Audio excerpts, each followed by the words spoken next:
वंदन है स्वयं का बंधन नहीं है। दीक्षा का अर्थ, माँ मुझे तो लगता हताशा है, दुखी रहना है। नहीं बेटा, हताशा नहीं है, हर पल उमंग है। आपको लगता है हमारे चेहरे से कभी हताशा हो, निराशा हो? 40 साल के लोग ऐसे दिखते हैं जैसे कि अधमरे हो गए, जीवन में कुछ बचा ही नहीं है। लेकिन साधु 60-65 साल की उम्र में इतना ओजस्वी रहता है, इतना तेजस्वी रहता है और इतना उमंगाई देता, हर पल उसे लगता है प्रभु हर पल तेरे लिए जी रहा हूं।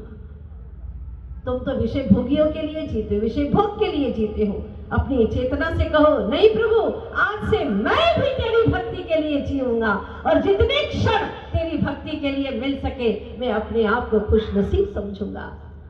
तो माँ कहती है, बेटा यह दीक्षा का अर्थ हताशा और दुखी रहना नहीं है, बल्कि प्रत्येक समय आत्म सुख का संवेदन होता है और उमंग ही उमंग बनी रहती है। लेकिन माँ, दीक्षा के बाद में तो फिर वस्त्र आभूषण कुछ भी पहन नहीं सकते। अब माँ ने क्या जोरदार जवाब दिया, सुनिएगा। बेटा, रत्नत्रय का हार, सद्गुण के वस्त्र, ओहो वैराग के वस्त्र, दिगंबर, वो दशा प्राप्त हो जाती है और गुरु कृपा से हर पल उत्सव सा लगता है।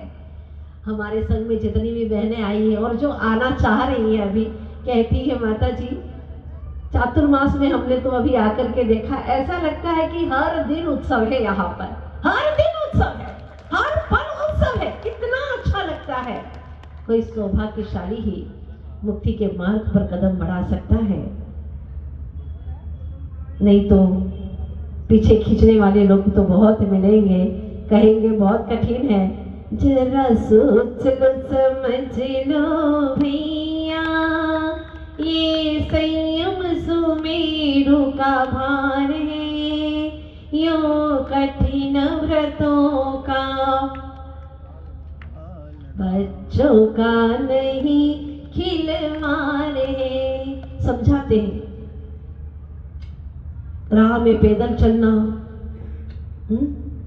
कहीं पैर में छाले होंगे, कहीं पैर छिल जाएंगे। मुझे भी याद आती हो, मैं कभी 1-2 किलोमीटर भी, मुझे याद नहीं कि पैदल चलती हूँ, बचपन की बात है।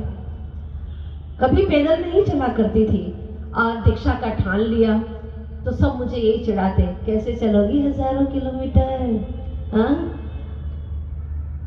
कभी पैदल चलना ही नहीं चाहती। एक बार आचार्य जी के साथ में हम पहली बार चले, जब 10 प्रतिमा ली, और जब चले तो पैर 2-3 किलोमीटर चले होंगे और पैर ऐसे होंगे जैसे पूड़ी फूल जाती है, पूड़ी फूली हुई रहती है ना, ऐसे पैर हो गए।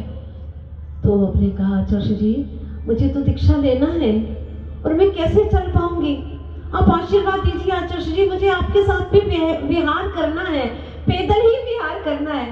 तो उस वक्त निशंक सागर जी, एलक जी वगैरह भी थे और भी बहुत सारे साधु थे। हम पीछे पीछे चल रहे थे तो आचार्य जी ने आगे से इशारा किया, देखो वो ब्रह्मचारी अकेली आ रही है, ध्यान रखना।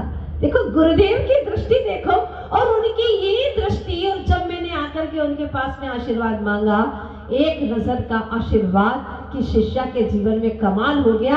अभी तक लगभग हम 51 से 52 हजार किलोमीटर चल चुके हैं। सबसे ज्यादा लगभग सब लोग कहते हैं कि माता जी का विहार बहुत होता है और लगभग 51 से 52 हजार किलोमीटर हम चल चुके हैं। गुरुदेव का आशीर्वाद, उनकी कृपा। तो शरीर को जैसे ढालो वैसा ढल जाता है। माँ कहती है, बेटी दीक्षा की महिमा अपरंपार है, यदि भावों से ग्रहण करे तो निश्चित रूप से 1 या 2 भाव में वह मुक्ति का भाजन हो जाता है। अब वो विचार कर रहे हैं, उनको विचार करने दो, देखते हैं आखिर कल क्या होने वाला है। दीक्षा होती है या फिर घर में ही रहते हैं। सोचते हैं आप लोग थोड़ी सी विशुद्धि बढ़ा के आइएगा, है ना, कि उन सबकी दीक्षा हो सके और आप लोग भी उनके साथ में गमन कर सके। यही शुभकामना के साथ में, आप समय बहुत कम रह गया है। कितने लोगों ने इंद्र इंद्राणी बनने का मन बनाया है, जरा हाथ खड़े करिएगा। अजय एक बार सभी सामूहिक अपने स्थान पे खड़े हो जाएं। नाम किसने लिखा दिया है? नाम लिखा हो भैया। हाथ खड़े कर रहे थे ना पीछे वाले। हाँ, और जो इंद्र बने हैं, प्रति इंद्र बने, एक बार अपने स्थान पे खड़े हो जाए, पता चल जाए थोड़ा सा। इतनी कंजूसी, इतनी निर्धनता तुम्हारी ग्वालियर में।